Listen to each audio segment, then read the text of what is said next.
시청자 여러분 안녕하십니까? 11월 19일 화요일 KBC 뉴스와이드 시작합니다. 광주광역시가 상업지역 주거복합 건물의 비주거 의무 비율을 15% 이상에서 이제 10% 이상으로 낮추자 이런 내용의 조례 개정안을 입법 예고했습니다. 시의회에서는 한 걸음 더 나아가서 준주거 지역의 공동주택이나 오피스텔 등의 용적률을 높여야 한다 이런 주장까지 나오고 있습니다. 이처럼 광주의 도시계획 조례 개정 요구가 잇따르는 이유는 무엇인지 또 조례 개정이 지역 경제에 미칠 영향은 무엇일지 오늘 함께 이야기 나눠보는 시간 갖도록 하겠습니다.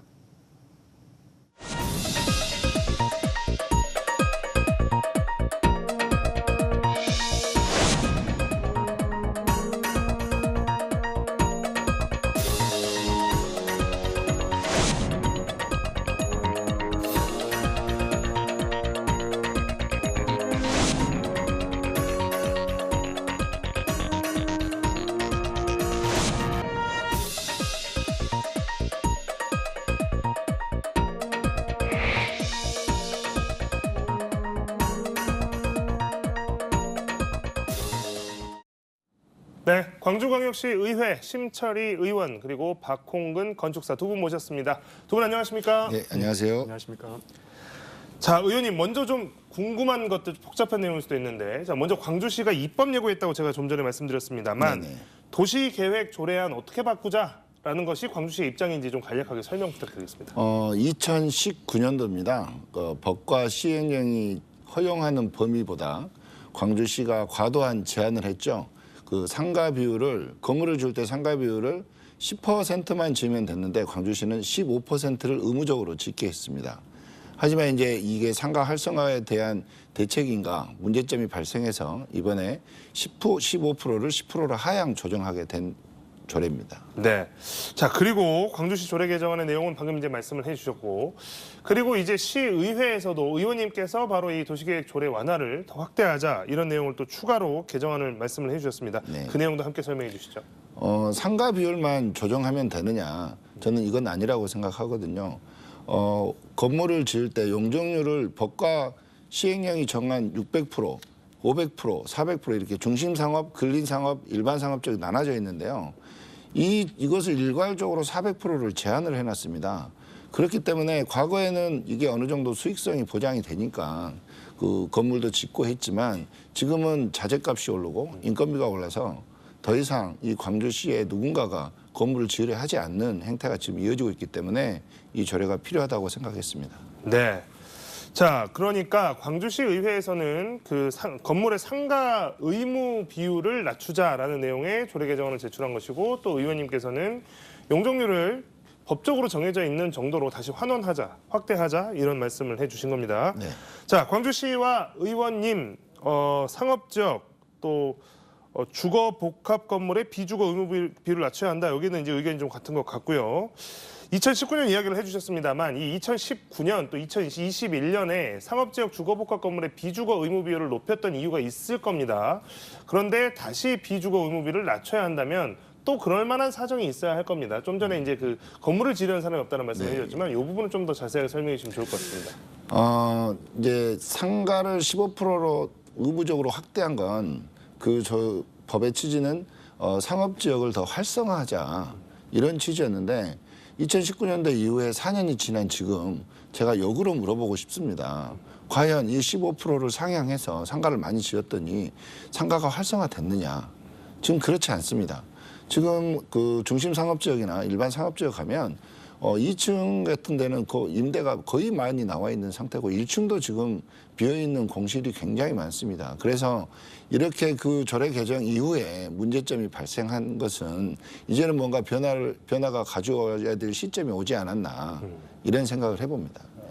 일단은 이게 상가를 활성화하자는 취지로 그 당시에 뭐 3년 전에 5년 전에 바뀌었던 건데 실제로 시간이 지나고 보니 이게 별로 도움이 안 되더라. 그리고 좀 아까 말한 자재값이라든지 공사를 해야 되는 사람 입장에서는 환경이 많이 바뀌었다라는 점 때문에 다시 한번 손볼 때가 됐다라는 지적이시고요. 네네. 자, 경기가 침체가 됐으니까 비주거 의무 비율을 낮춘다고 해서 공실률이 그러면 낮아지는지에 대해서는 의심하는 분들도 있을 것 같습니다. 그렇게 해서 실제로 상가 비율을 낮추면 공실률도 낮아지는 건 확실한가? 대해서 의구심을 갖고 계신 분들께는 뭐라고 설명하시겠습니까? 공실률이 낮아지는 것은 이렇게 상가 비율을 낮추면 상가가 적게 생성이 되니까 이게 얼뜻 보기에는 그렇게 공실률이 낮아지는 것처럼 보이겠죠. 근데 제가 이 조례를 발의하고 난 이후에 의도하는 것은 상가만 가지고는 해결되지 않는다는 겁니다. 이제는 주거와 상가가 같이 있어야 상가가 활성화되는데 상가만 지어놓으면 사람이 없는데 상가가 활성화될 리는 없죠. 예를 들면 과거 상무지구 같은 데가 상업지역으로서 가장 잘 이루어지고 있는 도시였지만 지금 상무지구도 굉장히 쇠퇴해 가고 있습니다. 금남로는 이미 쇠퇴해진 지가 오래고요. 거기가 광주의 대표적인 중심 상업지역입니다. 그 이유는 주거가 다 떠났기 때문에, 주거가 없기 때문에 아마 상가가 쇠퇴하지 않았나. 그러면 뭔가 거기에 새로운 활력을 보여주고 뭐 다양성을 좀 추구해줘야지 이 다시 상권 활성화가 될 거라고 기대합니다. 네. 자, 그렇다면 조례가 실제로 이제 개정이 된다면, 아직은 이제 개정이 되기 전인데요. 이게 된다고 한다면 구체적으로 광주에서는 좀 어떤 지역들이 영향을 받게 될지도 궁금한데요. 제가 방금 말씀드렸듯이 중심상업지역은 광주의 금남로 일대와 상무지구 그리고 첨단 세 군데가 있습니다. 네, 첨단이 요즘 광주에서는 가장 뜨는 상권이라고 하죠. 근데 첨단이 잘 되는 이유는 물론 상업지구의 구성도 잘 돼 있지만 그 주변에 젊은 층의 인구들이 유입되고 주거가 함께 병행되기 때문에 잘 된다고 봅니다. 아까 방금 말했지만 상무지구 같은 경우는요, 30년이 됐습니다. 그때 당시에는 굉장히 젊은 사람들이 많이 유입이 됐지만 30년이 지난 지금은 그 굉장히 거주하는 연령층들이 굉장히 높아졌어요. 그래서 상업지구까지 같이 쇠퇴합니다. 그래서 이런 것들이 복합적으로 작용한다면 이 상권 활성화와 도심 공동화를 뭐 해결할 수 있지 않겠나 이런 생각을 합니다. 네. 자, 조례 개정 관련해 가지고 이제 쭉 조례가 어떤 취지에서 지금 개정안들이 나왔고 그 개정안의 내용은 무엇이고 그리고 실제로 만약에 이게 개정까지 이어진다고 하면 기대되는 모습은 어떤 모습, 어느 지역인지 이런 이야기들을 쭉 의원님께 들어봤고요. 건축사님 이제 또 도시 또 관련해서 전문가시니까 이번에 추진되고 있는 도시계획의 내용 쭉 보셨을 겁니다. 얼마 전 정책 토론회에서도 또 토론자로 참여를 하셨고 전체적으로 이번 개정안의 취지 또 조례 개정안에 대해서 내용에 대해서는 좀 어떻게 보셨는지 궁금합니다. 네, 전반적으로는 조정이 필요하다라고 생각이 됩니다. 왜 그러냐면은 세상이 변했지 않습니까? 인구 부분이라든지 또 어떤 쇼핑의 문화, 또 거주의 패턴들이 다 바뀌었기 때문에 거기에 합당하게 도심의 땅들을 활용을 해야 된다. 그런 차원에서 상업지역이나 준주거지역의 어떤 용적률, 주거의 용적률 부분은 지금 조정을 해야 될 시점이다.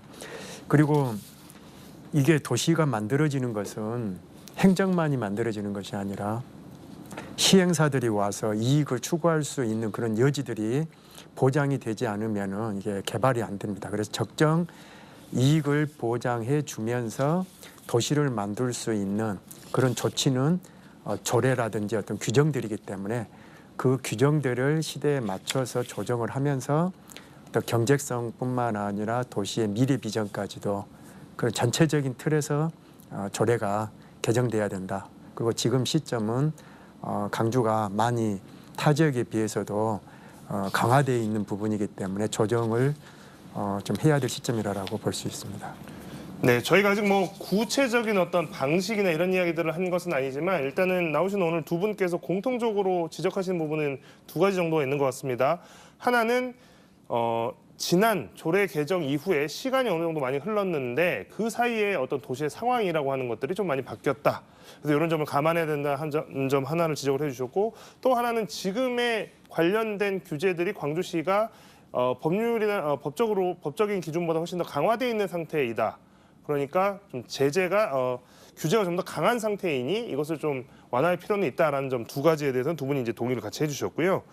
자, 다른 지자체 이야기를 지난번 토론회 때 의원님께서 좀 많이 비교를 해주셨던데 상업지구 주거복합 건물의 비주거 의무 비율이라든가 또 준주거 지역의 용적률 기준이나 이런 것들이 지금 다른 지역에 비교해서 광주가 지금 어떤 상황인지 이것도 한번 설명을 해주시면 좋을 것 같습니다. 네, 전국적인 상황을 보면 400%로 제한하고 있는 곳은 서울과 광주 딱 두 곳입니다.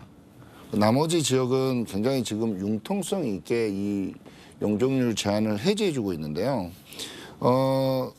부산 같은 경우에는 600%까지 허용하고 있고요. 대전은 주거 용적률을 최대 740%까지도 해주는 곳도 있습니다. 인천도 665%까지 용적률을 인정을 해주고 있고요. 그리고 전주 같은 데는 그 상업적 용적률을 최대 1100%까지 상향을 했습니다. 이것은 그 낙후된 구도심을 좀 활성화하는데 좀 기대를 갖게 하는 이 조례 요건이고요.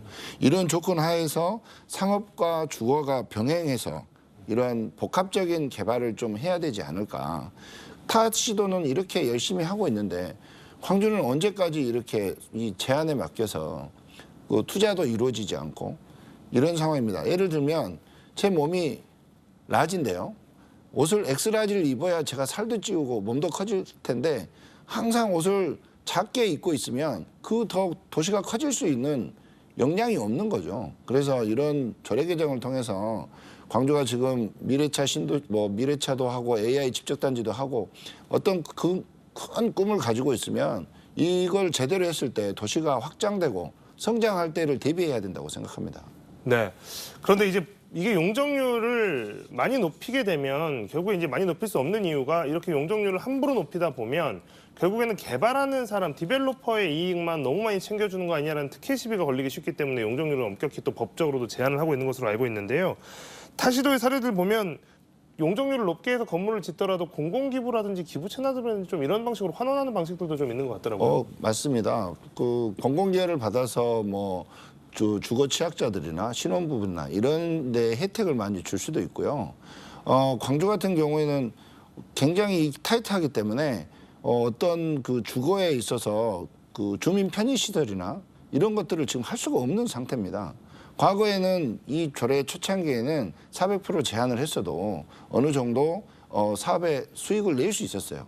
하지만 지금 좀 전에 말했듯이 자재값이나 인건비가 올라가는 상황에서 이제는 수익을 낼 수 없으면 투자가 이루어지지 않죠. 네.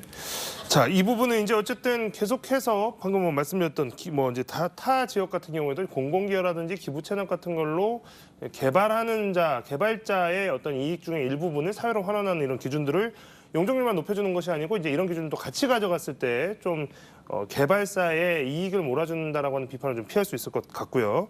조례 개정안 준비하시면서 또 발의한 뒤에 이야기도 많이 들으셨을 것 같습니다. 좋은 이야기도 많이 들으셨을 것 같고 네. 반대하는 이야기도 많이 들으셨을 것 같은데 어떻게 보면 도발적인 이 제안을 하신 이후에 좀 만나시는 분들 어떤 이야기들을 좀 많이 하시는지 궁금합니다. 이 조례안이 도발적이라고 생각하지는 않고요. 이게 특혜를 주는 조례안이 아닙니다. 과거에 이게 일상적인 법과 시행령이었는데 광주시가 과도한 제한을 걸어놨던 것을 올해로 환원시키자는 조례이고요. 또 이런 조례들로 인해서 광주가 어떻게 성장 동력을 얻는다면 저는 이게 이 조례가 도발적인 조례라고 생각하지는 않습니다. 주변 분들은 뭐 이렇게 주변에서 듣는 이야기는 좀 어떤 쪽의 이야기를 더 많이 들으세요? 물론 우려하시는 분들도 있어요. 난개발이 우려된다. 뭐 이렇게 도심이 이렇게 뭐 우후죽순 되지 않냐. 그런데 저는 소위 말해서 상업지구, 이렇게 준주거 지역까지는 저도 지금 고민을 해보고 있는 것이고요.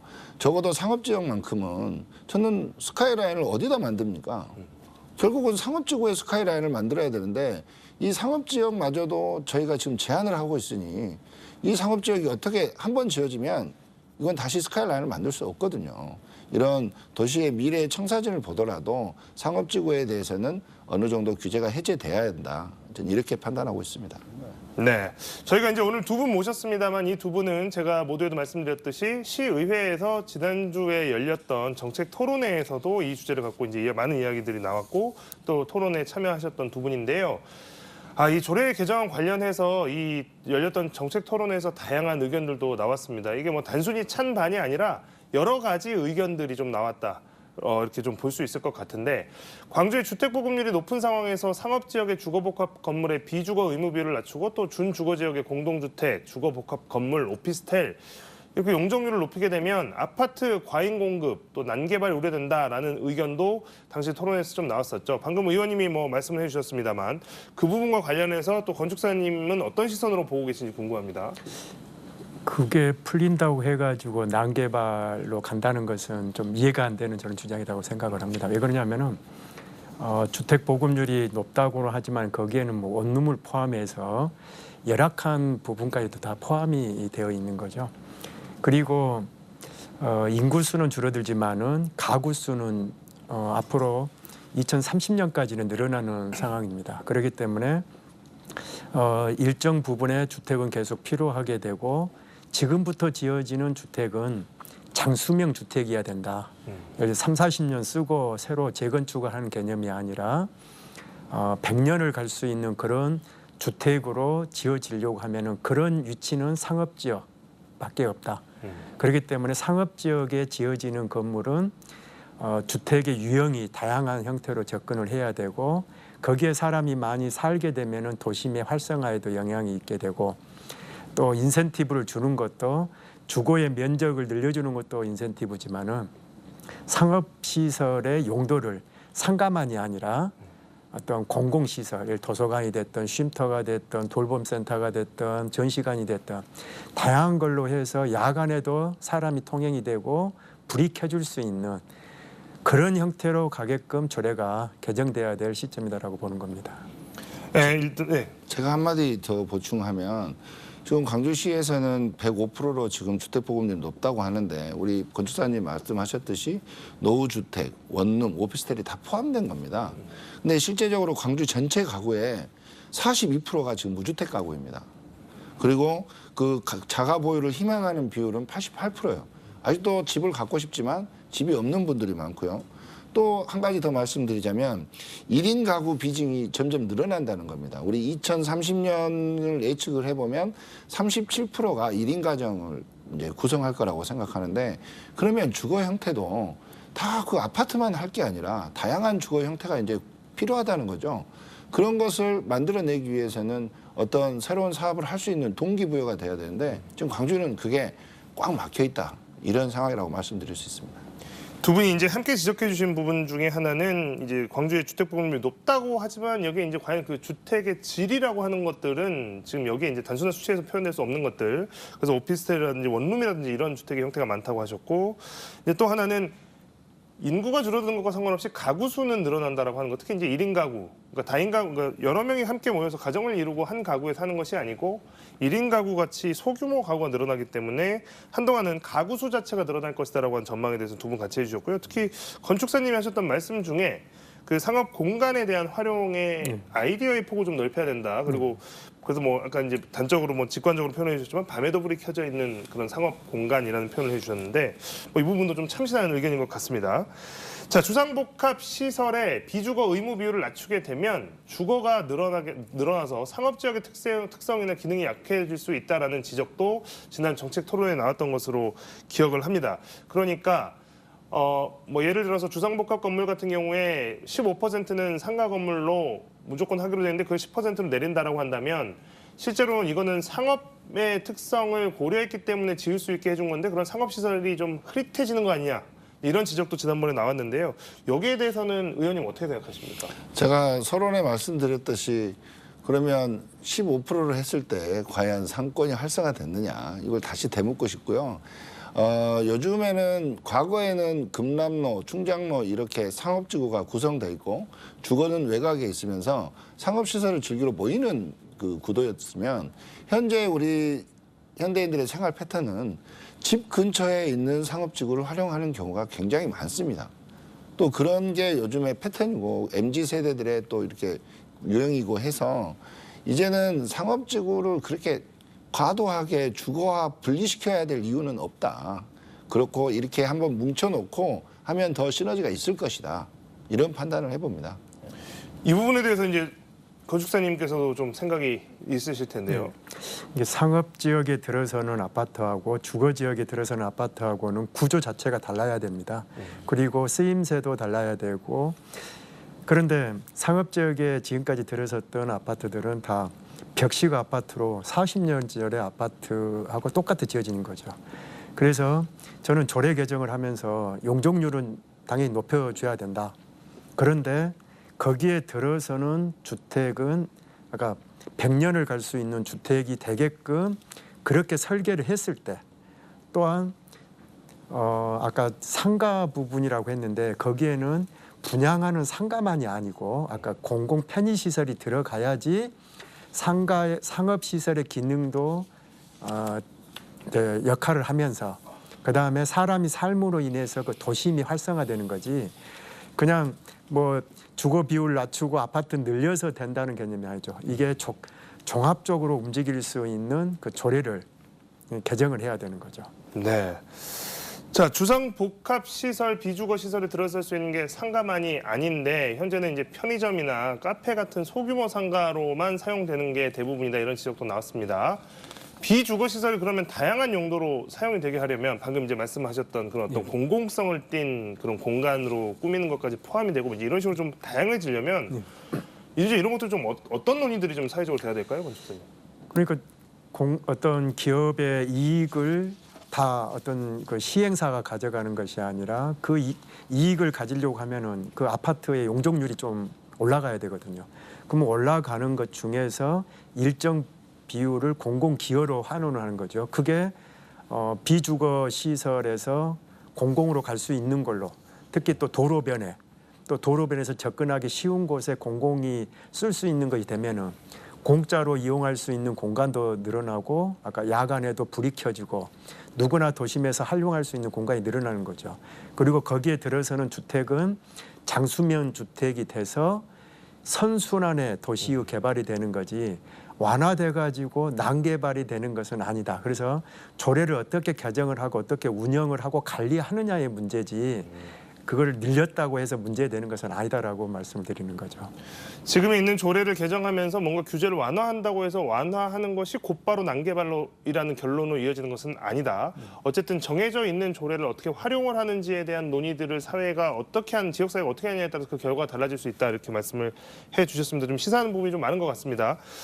자, 규제 완화가 이제 바로 상가 공실료 하락과 또 상권 활성화로 이어지는 건 또 아닐 텐데, 자 이번 도시계획 조례 개정과 함께 어떤 것들이 그럼 좀 추가적으로 논의가 됐으면 그러니까 이 논의가 확장이 된다 그러면 어떤 논의까지 갔으면 하는 바람이십니까? 아까 잠깐 이야기했습니다마는 주거가 다양한 형태로 필요하다는 이야기죠. 이게 지금 지어지는 것은 벽식의 판상형의 국민평형 그것밖에 안 되는 거죠. 그러면 1인 가구들이 또 노인 세대들이 또 어떤 심신의 불편함이 있는 사람이 어떻게 살 것인가. 이거는 외곽에 사는 것보다는 문화시설, 병원시설, 그런 어떤 여가시설이 집중된 도심에 그런 것들이 들어서야지 다양한 주거 패턴이 이루어지는 거죠. 그런데 지금은 일률적으로 적용하고 있다. 그래서 조례를 개정할 때는 아파트의 평형, 구조, 충고, 그다음에 부대시설까지 전체적으로 봐서 어떤 것을 했을 때 인센티브로 확실하게 이익을 보장해주는, 그래서 도심이 함께 살 수 있는, 아까 서두에도 이야기했지만은 도시가 만들어지는 것은 행정에서만 만들어지는 것도 아니고 시행사에 의해서만 만들어지는 것이 아니거든요. 시행사의 적정 이익과 도시를 관리하는 행정의 그런 어떤 디테일한 부분이 있어야지 도시가 경쟁력이 있는 도시가 된다. 그런 차원에서 관리가 돼야 된다고 말씀드리는 겁니다. 네. 자, 이제 의원님 이제 조례 개정과 관련해서 이제 논의는 어쨌든 시작이 됐습니다. 이제 어쨌든 이제 이게 어떤 결론을 봐야 될 텐데 앞으로 이제 우려하시는 분들의 목소리도 담아서 이게 이제 우려를 최소화해야 되니까 이걸 좀 꼼꼼하게 다져 나가셔야 할 텐데 앞으로 이제 이런 식으로 좀 논의가 진행됐으면 좋겠다. 앞으로 어떤 논의를 좀 더 심도 있게 해나가겠다라고 하는 게 계획이 있으시면 좀 말씀해 주시죠. 사실 오늘 그 산업건설위원회, 의회 산업건설위원회에서 이 조례안 심사가 있었습니다. 그래서 상가 비율을 15%에서 10%로 하향 조정하는 수정 의결을 상임위를 통과를 했어요. 본회의를 거쳐서 의결이 되면 조례로서 효력을 발휘할 텐데 이 부분만 통과가 되고 사실 용적률에 대해서는 좀 더 수기 과정이 필요하다는 의견을 거쳐서 상임위에서 다시 재논의하기로 했습니다. 자, 의원님들이나 저희 의회나 시민들이 염려하는 것들이 있겠죠. 물론 그에 따른 부작용도 있고 또 이에 따른 우리가 추가적으로 그 사회가 받을 이익도 있고 또 도시가 앞으로 어떻게 변화해야 될 것인가는 계획도 이 조례에 담겨야 되는 것이고 이런 것들을 저희 의회 산업건설위원님들이 좀 더 수기 과정을 거쳐서 더욱더 꼼꼼하게 또 챙겨보도록 하겠습니다. 네, 오늘 좀 어려운 주제지만 어떻게 보면 또 우리의 실생활과 밀접한 주제였는데요. 두 분 모시고 이야기 나눠봤습니다. 오늘 두 분과의 이야기는 여기까지 나누도록 하겠습니다. 두 분 고맙습니다. 네, 감사합니다.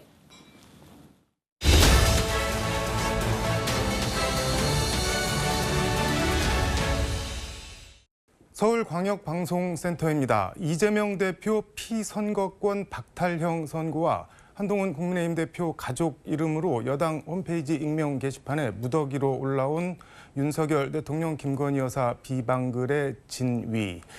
여야 정치권을 강타하고 있는 두 가지 이슈입니다. 이런 가운데 검찰이 오늘 경기도 법인카드 부정 사용, 업무상 배임 혐의로 이재명 대표를 추가 기소했습니다. 5번째 기소입니다. 여의도 초대석 장동혁 국민의힘 수석 최고위원과 함께 정치권 이슈 짚어보겠습니다. 의원님 어서 오십시오. 반갑습니다. 수석 최고위원이신데 좀 되게 캐주얼하게 하고 다니시네요. 국회의원 배지도 안 하시고. 아, 예. 페이스북 대문에 그 미국 건국의 아버지들 가운데 한 명인 벤자민 프랭클린이 한 말, 오늘 할 일을 내일로 미루지 네. 말라. 이걸 올려, 뭐 좌우명 같은 건가요, 이게? 좌우명은 아니고요. 네. 그 대문에 있는 뭐 글이나 메시지는 네. 뭐 자주 바뀌기도 하는데 아, 네. 게으름 피지 말라 그런 의미보다는 정치에 있어서는 타이밍이 중요한 것 같습니다. 어떤 사과를 하든 네. 어떤 정책을 내든 메시지를 내든 타이밍이 중요하다. 오히려 타이밍을 말씀드리자면 조금 빠른 것이 네. 늦은 것보다는 정치에서는 훨씬 더 낫다. 예. 전체적으로 뭔가 뼈가 있는 말씀인 것 같은데 의원님 이력 보니까는 국민의힘 호남 동행 국회의원 발대식 명예의원 이런 게 있는 것 같은데 네, 그렇습니다. 국민의힘 호남 동행 국회의원 이게 뭔가요?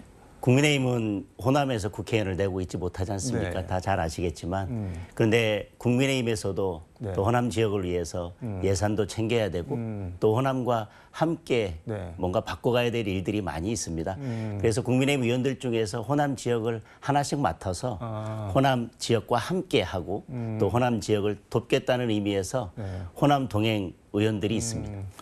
의원님도 어디 맡으셨나요? 전 담양 맡았습니다. 아. 담양은 왜 콕 집어서 담양인 건가요? 제가 광주 지방법원에 근무를 했었는데 부장판사 하셨죠? 예, 네. 그때 이렇게 뭐 담양에 자주 갔었고요. 네. 그 떡갈비 먹으러 자주 갔었습니다. 소세원 이런 예, 데 그렇습니다. 자주 가셨나요? 예, 네. 둘러볼 곳들도 많고 그래서 네. 자주 갔던 곳이라 제 마음속에 기억 속에 남아 있어서 담양으로 선택했습니다. 떡갈비 인연인 건가요? 네. 이재명 대표 공직선거법 허위사실 공표 혐의 1심 징역 1년 집행유예 2년 나왔는데 어제 최고위원 회의에서 진실은 선동과 겁박으로 덮을 수 없다는 당연한 진리를 확인시켜줬다 이렇게 말씀을 하셨는데 징역형 예상하셨나요 그런데? 징역형까지는 아니었지만 유죄 그리고 당선 무효형. 당선 무효형도 뭐 100만 원은 아니고 늘 말씀드렸지만 제가 200만 원, 300만 원 이상의 네. 당선 무효형이 선고될 것이다. 그렇게 돼야 맞다. 그렇게 말씀을 드려왔었습니다. 당 분위기는 어떤가요 국민의힘? 뭐 당 분위기에서는 네. 뭐 유죄도 예상했었고 당선 무효형이 나와야 된다라고 했지만 네. 뭐 아시겠지만 요즘 법원의 판결이 뭐 그렇게 다 예상대로 가는 것은 아니어서 네. 그래도 마지막까지 뭐 이런저런 우려들도 있었지만 네. 그래도 법원에서는 사법 정의가 살아있다는 것을 보여줬다고 생각하고 법과 증거 원칙에 따라서 네. 판결했다고 생각합니다. 일단 뭐 김문기 모른다고 한 부분은 무죄가 됐는데 뭐 골프를 쳤는데 안 쳤다고 했다 이거 가지고 지금 유죄가 약간 논란이 있는 것 같고 네. 민주당에서는 그 부분을 비판하는 것 같습니다. 뭐 미친 판결, 사법살인 이렇게 원색적으로 얘기를 하던데 어떻게 보세요? 법관들은 네. 법과 원칙에 따라서 판결을 하고 있고 1심으로 끝나는 것이 아닙니다. 네. 항소심 또 대법원까지 가서 자기가 했던 판결을 상급심에서 다시 판단받기 때문에 네. 뭐 미친 판결 뭐 이렇게 여러 가지 지금 뭐 예상했던 것보다 민주당에서는 네. 뭐 계속 무죄를 주장해 왔었는데 유죄에다가 예상했던 것보다 훨씬 더 중한형이 나왔기 때문에 그런 표현들을 쓸 수는 있겠지만 법관들은 늘 내 판결은 국민들께서 판단하시고 또 감시하시고 또 항소심 대법원에서 상급심에서 판단하고 감시한다. 라는 생각을 가지고 판결을 하기 때문에 뭐 미친 판결이다 이런 표현은 좀 과한 것 같습니다. 그 민주당에서는 뭐 미친 판결이라고 하는데 이게 지금 어떤 재판인데 판사가 미치지 않고서야 상급심이나 대법원에서 뒤집어진 그렇습니다. 판결을 안 했을 거다 그런 말씀을 그렇습니다. 예. 근데 그렇다고 하더라도 뭐 의원님도 징역형까지 나올 거라고는 예상을 못했는데 이거 너무 뭐 과한 거 아니냐 이런 게 있는데 또 이런 말씀도 하셨는데 법원이 고 김문기 씨를 몰랐다고 발언한 부분은 무죄라고 인정하면서도 징역형을 선고한 부분은 더 아프고 양형 가중 사유만 추가하고 있는 것 같아서 딱하다 뭐 이런 말씀을 어제 최고위원회에서 하셨는데 이건 무슨 말씀이실까요? 징역형의 집행유예가 나왔는데 네. 예를 들면 뭐 꼭 그런 것이 아니더라도 뭐 벌금 200만 원이 1심에서 나왔다 그런데 공소 사실이 여러 개라면 1심에서 유죄가 됐던 것이 일부라도 항소심에 가서 무죄로 바뀌면서 네. 일부 무죄가 나고 양형도 깎여서 결국 당선 유형이 될 수도 있지만 네. 결국은 1심에서는 무죄가 될 만한 부분 다퉜지만 이게 유죄인지 무죄인지가 명확하지 않은 부분에 대해서는 2심에서는 이미 무죄를 해버렸습니다. 그리고 민주당에서 계속 다투었던 게 아니 사람을 안다 모른다 그리고 기억이 정확하냐 그리고 안다 모른다라고 하는 그것을 어떻게 우리가 판단할 수 있냐라고 계속 문제 제기를 해왔었습니다. 그러니까 쉽게 얘기하면은 그래 니들이 말하는 거 다 인정해줄게 받아줄게 그래도 징역 이렇게 선고한 게 더 아프다는 그렇습니다. 항소심에서 일부 무죄 날 것들을 이미 2심에서 다 덜어냈고 그리고 나서 확실한 유죄만 가지고 지금 1심에서 이런 양형을 했기 때문에 항소심에서 이 판결이 유무죄가 바뀔 가능성도 크지 않고 유무죄가 바뀌지 않는다면 양형을 집행유예 징역형의 집행유예 선고한 것을 100만 원 밑으로 양형을 바꾼다는 것도 사실은 상계를 벗어난 것이고 그런 예는 아마 거의 찾기 힘들 것입니다. 그래서 이제 이재명 대표를 지지하는 쪽에서는 저 판사 문제 있다 어떻게 저렇게 판결을 할 수 있냐 또 계속 그렇게 거꾸로 얘기를 하는 것 같은데요.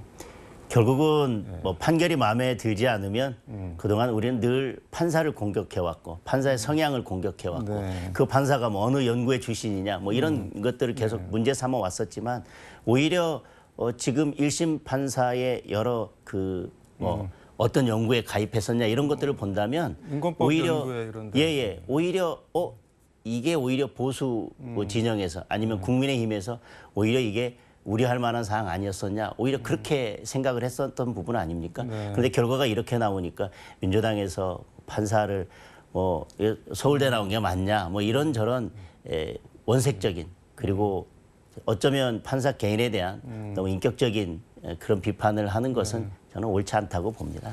서울대를 나오신 입장에서 서울대 맞냐 이렇게까지 비난을 하는 건 어떻게 보세요? 민주당에서 네. 그래서 제가 양형 사유만 양형 가중 사유만 추가하고 있다고 말씀드리는 건데 민주당의 모 의원께서 뭐 법관 출신 주제 뭐 이렇게 말씀하셨다가 뭐 갑자기 또 그냥 허겁지겁 사과를 하셨어요. 네. 판사가 뭐 무슨 출신이냐, 뭐 무슨 서울대 나온 판사 맞냐 이런 비판들은 네. 저는 오히려 불리한 게 아닐까. 이런 비판들이 있으면 네. 판사들도 그래도 사람이지 않겠습니까? 이거에 대해서 뭐 기분 좋게 받아들일 판사들은 없다고 생각합니다. 이재명은 결코 죽지 않는다. 지난 주말 김건희 여사 특검 촉구 집회에서 이재명 대표가 마이크를 잡고 한 말인데 결코 죽지 않는다. 어떻게 보셨나요? 지금 민주당 내에서 이재명 대표도 그렇고 또 뭐 여러 사람들이 뭐 신의 사제 뭐 이런 이야기까지 하고 신의 사제가 뭔가요? 뭐 이렇게 뭐 신의 종이다. 뭐 이런 표현까지 써가면서 이재명 대표를 뭐 지켜 세우거나 뭐 저쪽 비명계에서 나서면 뭐 내가 그냥 죽여버리겠다 이런 표현까지 써가면서 이제 과격한 발언들을 하시고 하는데 네. 그 모든 것들이 결국은 이 판결로서 민주당도 매우 당혹스럽고 네. 민주당 내부에서 분열이 있을 것 같은 것을 우려해서 네. 그와 같이 발언들을 내시는 게 아닌가 생각합니다. 오늘 수원지검에서 경기도 법인카드 이용 업무상 배임으로 이재명 대표를 기소를 했는데 이게 지금 5번째 기소인데 보니까 한 1억 얼마 정도 넘는 거 뭐 예전에 많이 논란이 됐던 뭐 샌드위치 사 먹고 소고기 사 먹고 뭐 그런 거 같은데 이것도 또 뭐 소고기 기소냐 뭐 미친 기소다 이렇게 비판이 일각에선 나올 수 있을 것 같은데요. 국민들 관점에서 보면 될 것 같습니다. 법인카드, 국민의 세금으로 운용되는 네. 법인카드를 사적으로, 그런데 그것도 뭐 1, 2회도 아니고 네. 또 뭐 1, 20만 원도 아니고 1억 원이 넘는 돈을 네. 사적으로 사용했다라고 한다면 그것을 미친 기소다 이렇게 생각하실 국민들은 전혀 없을 것입니다. 오히려 네. 뭐 대장동 사건, 백현동 사건, 뭐 성남 FC 사건 이런 것들은 법리적으로도 매우 좀 복잡하고 국민들께 잘 와닿지 않는 부분이고요. 공직선거법 사건도 국민들께는 잘 와닿지 않는 부분입니다. 그리고 양형도 잘 와닿지 않고 네. 왜 100만 원인지 왜 뭐 네. 그런지 잘 와닿지 않고 또 위증교사 사건도 법리가 매우 어렵습니다. 위증이라고 하는 것은. 네. 그런데 오히려 이렇게 국민들의 세금으로 운영되는 법인카드가 네. 뭐 개인이 초밥 사고 뭐 샴푸 사고 이렇게 네. 개인적으로 그것도 1억 원 넘게 사용됐다.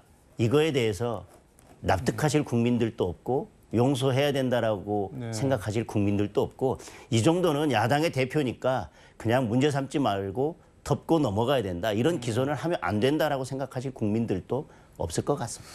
일단 검찰은 뭐 공무원들이 다수 동원돼 조직적으로 썼다, 뭐 죄질이 안 좋다 이렇게 얘기를 하는 것 같은데, 근데 이게 지금 도지사가 이제 본인 업무 집행하면서 뭐 이렇게 사 먹고 관용차 타고 다니고 뭐 이런 거를 근데 업무상 배임으로 원래 보는 건가요? 이게 어떻게 되는 건가요?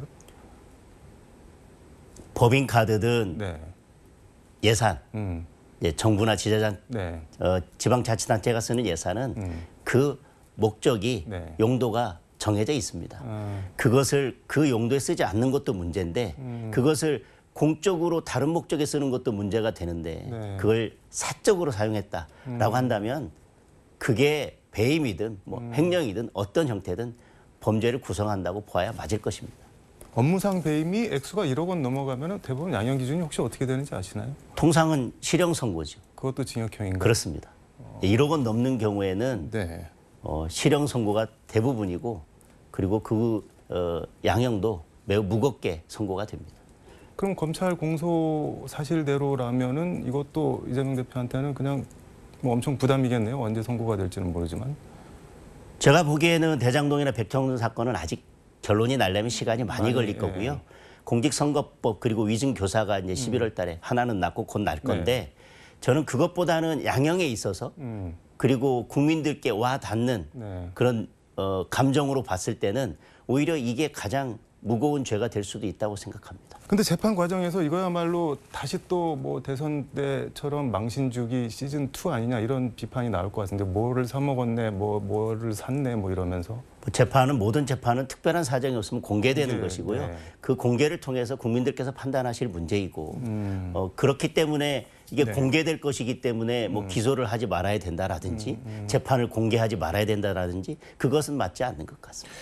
당장 말씀하신 대로 25일 날 이재명 대표 위증교사 1심 선고도 예정돼 있고 그런데 이재명 대표 본인은 뭐 결코 죽지 않는다라고 그러는데 의원님은 어떻게 보세요? 이 선거 결과에 따라? 이재명 대표 정치적으로 네. 공직선거법 이게 항소심에서도 유지된다면 민주당에서도 전략적 선택을 해야 될 것 같습니다.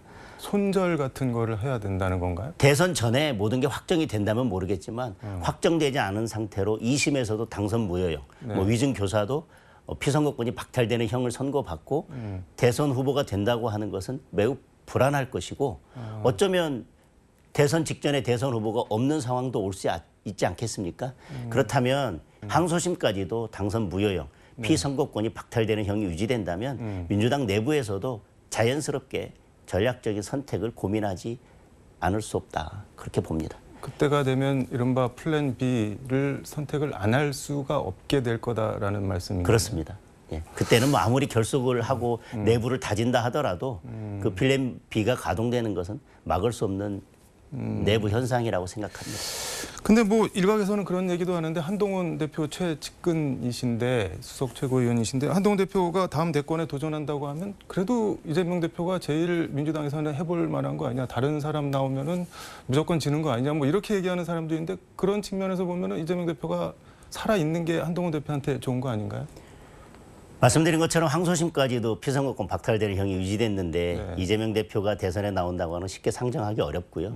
이재명 대표가 나오는 경우라면 결국은 이런 사법 리스크들을 뚫고 네. 결국은 이 사법 리스크를 막아내고 이 사법 리스크를 통과해서 대선 후보가 되는 것일 텐데 네. 만약에 그렇게 된다면 결국 국민들은 이 사법 리스크를 뚫고 네. 그럼 결국은 정치적으로 핍박을 받았던 이재명 대표가 대선 후보에 나온다면 저는 그때는 이재명 대표도 쉬운 상대는 아니라고 생각합니다. 다만 그렇게 모든 것이 완결되지 않고 사법 리스크 문제가 네. 다 이렇게 끝나지 않았는데 대선 후보가 된다는 것은 지금으로서는 쉽게 생각하기 어려울 것 같습니다. 사법 리스크 다 털고 대선 후보가 될 가능성을 퍼센티지로 보면은 몇 퍼센트 정도로 보실까요? 뭐 현재 퍼센테이지로 말씀드리기는 어렵겠지만 네. 지금 공직선거법 1심 그리고 위증교사의 네. 어쨌든 범죄의 중대성이나 어쨌든 증거 관계로 본다면 네. 이겨내기는 쉽지 않을 것 같습니다. 않다. 현재 상황으로 본다면. 한동훈 대표 뭐 본인, 부인, 딸, 장인, 장모 뭐 가족 이름으로 지금 국민의힘 그 익명 게시판에 윤석열 대통령이랑 김건희 여사를 아주 원색적으로 비난하는 글들이 뭐 한 700건 넘게 올라와 있다는데 네. 이거는 뭐 도대체 어떻게 된 건가요, 이게? 지금 네. 수사 의뢰가 된 상태입니다. 고발됐기 때문에 네. 수사가 진행되고 있고 경찰에서도 저희 당에 네. 이 지금 당원 게시판 관련해서 증거 자료들을 네. 그대로 잘 보존하고 있으라는 공문까지 보내왔기 때문에 수사가 진행될 것입니다. 이걸 누가 도용한 것이고 어떤 경위에서 누가 어떻게 이런 글들을 올렸는지에 대한 것을 밝혀내려면 결국은 저는 수사가 답이라고 생각하고요.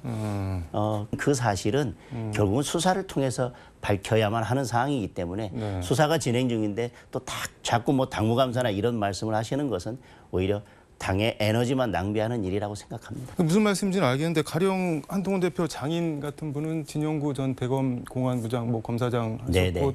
나이도 있고 그러신데 그런 분이 뭐 그 깨작깨작 그러고 있었을 것 같다는 생각은 안 들어요. 네, 뭐 근데 한동훈 대표도 뭐 이런 그 당 홈페이지에 네. 본인 실명을 사용해 가면서 글을 올리진 않았을 것이고요. 그러나 이런 저런 거에 대해서 일일이 대응하기보다는 네. 일일이 대응한다면 오히려 자꾸 이것이 이슈가 되고 당내 어쨌든 갈등 요소만 될 것입니다. 네. 그래서 한동훈 대표도 이거에 대해서 수사 의뢰가 됐기 때문에 네. 수사 결과를 지켜보자는 것이고 자꾸 이거에 대해서 이런저런 이야기를 하는 게 아니 근데 궁금한 게 이게 예. 실명으로 써야 되는 거잖아요. 그러니까 가령 예, 제가 예. 유재광이 네. 쓴다고 네. 하면은 유땡땡 익명 처리는 네네. 되는데 제 이름을 써야지 실명을 써야지 기입을. 그렇습니다. 예. 근데 가령 한동훈 대표랑 뭐 장인 장모 처 딸 동명이인이 그렇게 많을 수가 있나요? 그 일단 뭐 게시판에? 한동훈 대표에 대해서는 뭐 7, 8명 가까이 동명이인이 있다는 것이고요. 네. 다른 분들에 대해서도 네. 뭐 수사를 통해서 밝혀질 것 같습니다. 또 하나 궁금한 게 그냥 그 가족이니까 뭐 이렇게 한동훈 대표가 물어봐서 안 했다고 뭐 그런 걸 내가 할 사람이냐 뭐 우리가 그런 거 하겠냐 하면 그냥 안 했다고 그냥 그 명시적으로 말씀을 하면 되는 거 아닌가요? 왜 그거를 안 밝히시나요? 근데 지금의 상황으로 보면 그렇게 한다고 해서 이 문제가 다 종결될 것 같지는 않습니다. 결국은 아까 계속 말씀드리지만 이걸 문제 제기하는 분들이 알고 싶은 내용은 네. 딱 정해져 있습니다. 그 내용을 정확하게 밝히고 확인하기 위해서는 저는 수사가 필요하다는 것이고요. 그 전에 이런저런 말씀을 하시고 입장을 밝혀봐야 이 문제가 끝나지 않고 결국은 당내 갈등과 논란만 커지는 것이기 때문에 그 부분도 또 다시 좀 신중하게 고민할 필요가 있어 보입니다. 이건 뭐 말씀하신 대로 수사를 지켜봐야 될 것 같고 시간이 다 돼서 하나만 더 여쭤보면 네. 이제 김건희 여사 특검법 3번째로 통과했는데 이제 대통령이 거부권 행사하시면 28일 날 아마 국회 본회의에서 재의결을 할 것 같은데 네, 저희들이 계속 뭐 일관되게 말씀드리지만 민주당이 지금 발의하고 있는 특검법은 위헌적인 요소가 있고 발의할 때마다 그 위헌적 요소는 계속 가중되고 있습니다. 그리고 또 이재명 대표의 이 사법 리스크가 현실화되고 공직선거법 위반 사건이 이렇게 형이 선고되면서 저희 당내 결속력은 더 높아졌다고 생각합니다. 네. 그래서 이 특검법에 어떤 문제점이 있는지에 대해서 의원들께서 잘 알고 계시고 지금 우리가 힘을 하나로 모아야 될다라고 하는 거에 대해서도 공감하실 것이기 때문에 저는 뭐 이 특검법이 28일에도 통과될 가능성은 없다고 생각합니다. 무슨 말씀인지 알겠는데 근데 이제 일반 뭐 시민들 입장에서 뭐 특검법을 찬성하는 시민들 입장에서 보면은 가령 뭐 김혜경 씨 10만 4천 원 밥 먹은 거 뭐 벌금 150만 원인데 그럼 뭐 김건희 여사는 수백만 원짜리 백은 뭐냐 뭐 23억 차익은 뭐냐 뭐 이렇게 생각을 하실 수가 있을 것 같은데요. 그걸 어떻게 해소를 해줘야 되나요, 그러면? 뭐 그 부분에 대해서는 이미 이제 수사 결론이 난 부분도 있고요. 그거에 대해서 또 네. 국민들이 나름 판단을 하셨을 것이라고 생각합니다. 뭐 그런 것들이 네. 지금의 지지율이나 또 국민의힘의 지지율에 대한 판단이 결국은 다 거기에 포함되어 있다고 생각하고요. 네. 다만 특검법이 가지고 있는 정치적 목적 그리고 특검법이 지향하는 바는 굳이 말씀드리지 않아도 명확하다고 할 것입니다. 이제 그런 부분들에 대해서 우리 의원들도 공감하고 계시리라고 생각합니다. 알겠습니다. 시간이 다 돼서 오늘 말씀은 여기까지 듣도록 하고 다음에 또 한번 모셔서 말씀 들어보도록 하겠습니다. 오늘 고맙습니다. 감사합니다. 지금까지 서울광역방송센터에서 장동혁 국민의힘 수석 최고위원과 함께 전해드렸습니다. My toxic cat girls, mentors, so answer to.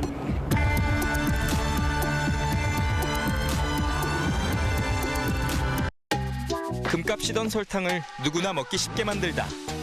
보니 너무 많이 먹어서 더 건강한 당을 만들다. 보니 더 많은 사람들이 건강했으면 해서 유전자 치료제까지 개발하다. 보니 자연까지 생각해 친환경 플라스틱으로 키워내다. 보니 어느새 100년. 사명의 노력은 계속됩니다. 키우고 또 키운다. 삼양. 1분 1초가 아쉬운 아침. 샤크 플렉 스타일. 드라이와 스타일링을 빠르게. 잔머리를 정돈해 더 윤기 있게. 원하는 스타일 그대로. Get ready to shine. 샤크 플렉 스타일.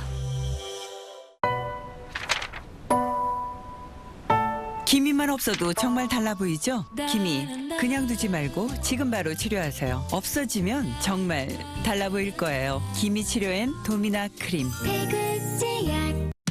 대리운전의 판을 식스로 바꿔보세요.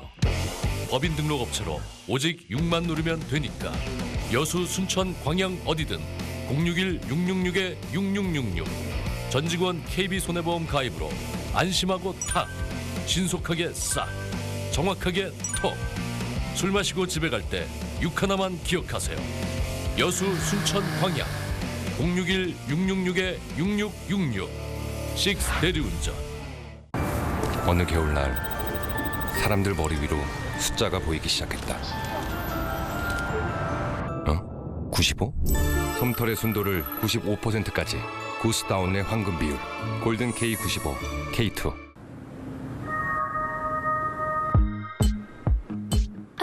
뷰프레임. 뷰프레임과 창호의 차이는 심플함의 차이, 미니멀의 차이, 트렌드의 차이, 결국 모든 것의 차이. 창호의 새로운 뷰가 되다. 창호의 프레임을 새롭게. LX 지인.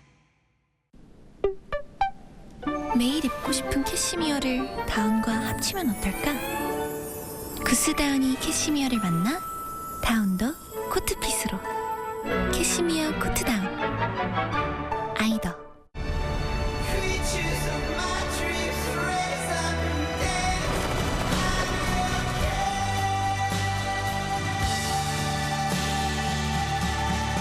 뉴 르노 그랑콜레우스 이텍 하이브리드.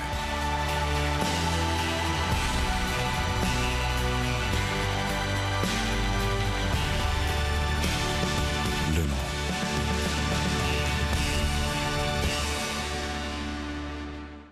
아이콘 정수기 2. 왔어?